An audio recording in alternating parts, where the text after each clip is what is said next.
Hi, Teresa. How are Hi. you doing? Hey guys, welcome back to What's for Dinner. Hope you're all doing well. It's been a couple days since we've been on. It's almost 5:30 on Monday. So happy Monday to everybody.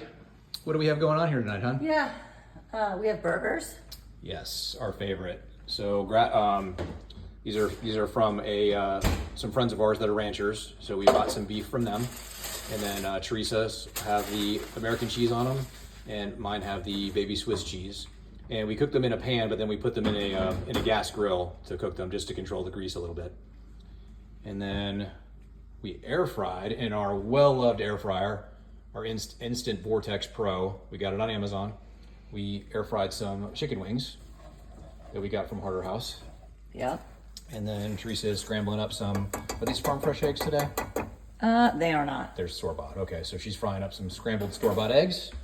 And then over here we've got some tomatoes that we'll be having on our burgers, a little bit of sauerkraut, and some guacamole, and I'm making some leftover brats that we had from yesterday. These are not butcher bought. They're unfortunately Johnsonville, but we had some in the freezer, so we went ahead and cooked them up. And then there's our favorite toppings, Jane's Crazy Mixed Up Salt and Redmond's Real Salt. Okay, hon, Yeah. I have a question for you. Oh, okay. It's a brand new one. No one's ever heard this one before. Just kidding. So will any of this food that we're having here tonight, will it cause our blood sugar or our insulin to spike? It won't. The only way your blood sugar will spike is if you eat sugar. And then the only way your insulin will spike is if you eat sugar. Your pancreas has to respond by increasing insulin. And the only way sugar is increased with sugar or carbohydrates. So people just think sugar. They don't realize, like today I had a lady that thought she was eating low carb. She was eating oatmeal, apples, oranges. I forget, but I was just like, you can stop right there. That's an apple and oatmeal alone is a lot of, and sandwiches. 50 grams of wheat bread, 2 slices. I mean, right there, you're well over, a lot, so. Yeah, right on. I think it's worth mentioning to everybody watching tonight, Teresa and I are doing OMAD for a few days. Oh, so yeah. This is our only meal we've had today.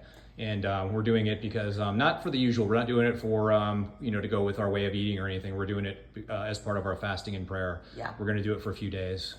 Yeah, and we, Mark was volunteering on Friday at church, so he was gone all day, and I did a 2-day fast while that was happening.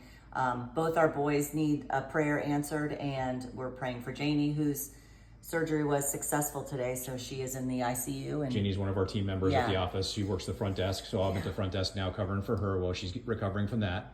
yeah, so we're fasting for these prayers that we need answered. Yeah, So- totally. So, I see things. And so when I say, who do you trust? You have to pick someone who you admire or look up to or in your gut trust, and you have to follow them because there is so much misinformation out there. For instance, I had a few things come across my little stories while I was on social media. One was a nutritionist saying, don't brag if you don't eat breakfast. Okay, we don't eat breakfast. I haven't eaten breakfast in a decade. Don't brag if you don't eat breakfast. It only means your cortisol is too high, and that means you have belly fat that you can't get rid of, headaches, all this stuff listed. That's not true. That's just not true. I don't even know where to start with that. And then the other one was a cancer dietitian that said, among other things, that sugar does not feed cancer. Like, absolutely not. You don't have to worry about it. And you need sugar because 50% of your calories should come from glucose. Okay, that's just not true. I mean, if you want to stay or become a diabetic, yes, that is the perfect way to eat. Do you remember what the other one was? No, I don't. I Off the top wrote of them my down, head. but Yeah. you have my phone.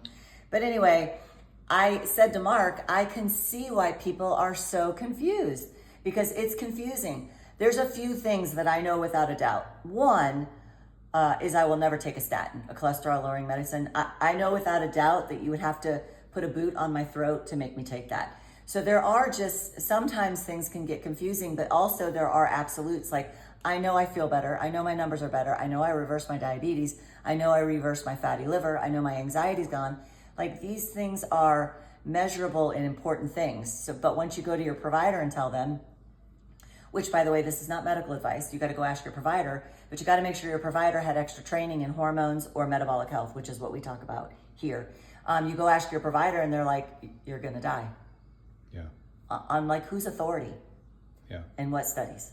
Well, essentially what you're talking about too is choosing a camp, pick your camp, Yeah. and you know, and then fall into that camp and you know, and learn it. The big thing for, go ahead. I was just going to say, but that sounds bad too. I mean, not all the way blindly, because I don't want you just being a Republican or a Democrat. I want you to think.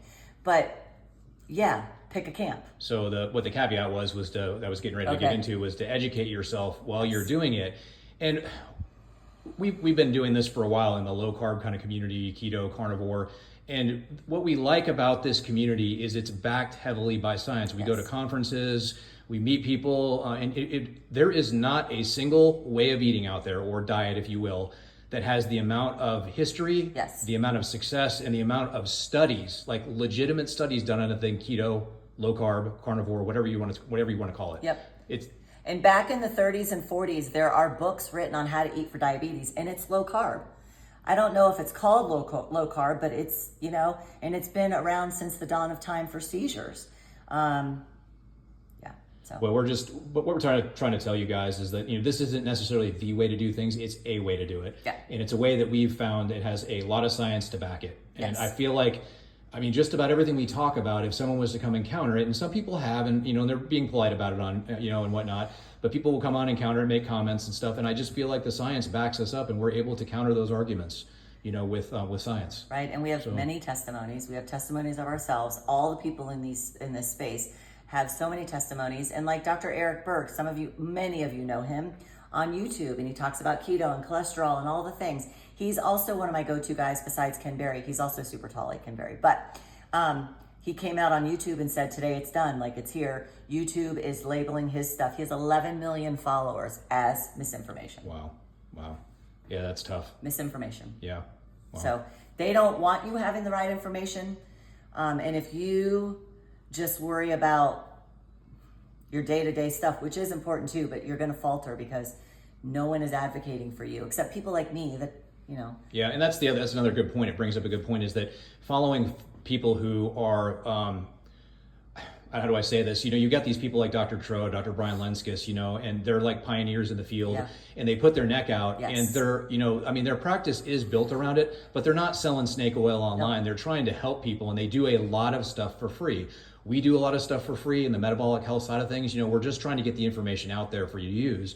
I mean, when there's somebody out there trying to charge you to lose weight or to do something or get on their program or to buy their product, like, I mean, just be careful. Yeah. Be very careful. Yeah. So, but did you have anything else? No, I just want you guys to succeed. And I know how hard it is when every turn you take, an expert, a dietitian, a nutritionist, a doctor is saying you can't do it like that. Yeah. We get it all the time. We get people who get on keto, a way of eating like keto. And then, you know, a few weeks into it, all of a sudden they're finding these articles online and they're bringing them to us, but keto causes cancer or meat causes cancer. And we're like, okay, we have to break it down. This is an observational study. They found people that had cancer. They went to those people and said, hey, over the 10 years before your cancer diagnosis, did you happen to eat any meat? And they're like, oh. And the questionnaire says ribs. And if so, how many ribs? Yeah, and anyway, the bottom line is they ask you, yeah, I ate meat, but then it didn't include that I was also eating soda and French fries and desserts and all kinds of other stuff too. But they create that correlation. Just because you had meat for, you know, the few years leading up to the time you were diagnosed with cancer, meat all of a sudden caused the cancer. That's it. That's all they're doing. It's literally clickbait marketing and advertising to get you to buy or to get your behavior moved in a certain direction. They're trying to manipulate your behavior, whether it's to buy something or steer away from something. Yep. Anyway, all right, that's enough ranting from us. Yeah, we are hungry because we ate, you know, Sunday dinners at, 2. So. Yeah, we're ready to go. So we love you guys. So share what you're having for dinner with us. Ask us any questions you like, and we God bless you all. We'll see you next time. Bye. Bye-bye.